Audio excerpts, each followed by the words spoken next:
কোশ্চেনে ডি এর ব্যবহার। Contraction D. ডি এর ব্যবহার সলিউশন করার জন্য একদম সহজ এই টেকনিকটা ফলো করতে পারো।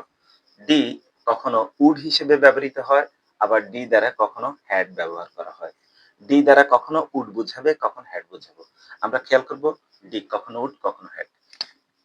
আমরা যদি এই সেন্টেন্সটা খেয়াল করি, I'd like to help you, I'd like to help you, he done the work, they finished their task, they would get a job, she'd gone there.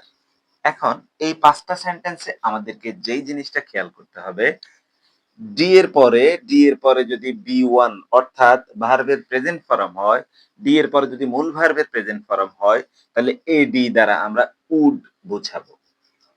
R D এর পরে যদি যে ভার্বটা আছে এটা বি থ্রি অর্থাৎ ভার্বের পাস্ট পার্টিসিপল বোঝায়, তাহলে এ ডি দ্বারা আমরা হ্যাড বুঝবো। ওকে, তাহলে আমরা একটু খেয়াল করি। I I would like to help you, I would like to help you, এখানে উড ব্যবহার করা হয়েছে positive sentence, negative answer. Wouldn't I, wouldn't I.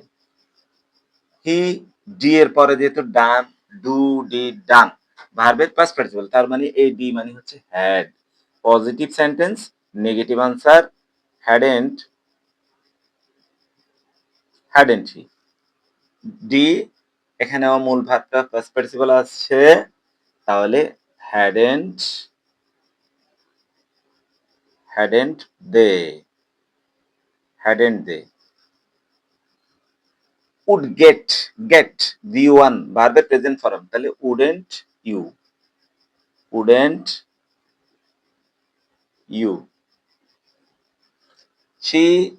she'd gone হচ্ছে b3 ভার্বের পাস্ট পার্টিসিপল, তাহলে এই ডি দ্বারা হ্যাড বোঝানোর কারণে hadn't she, hadn't she.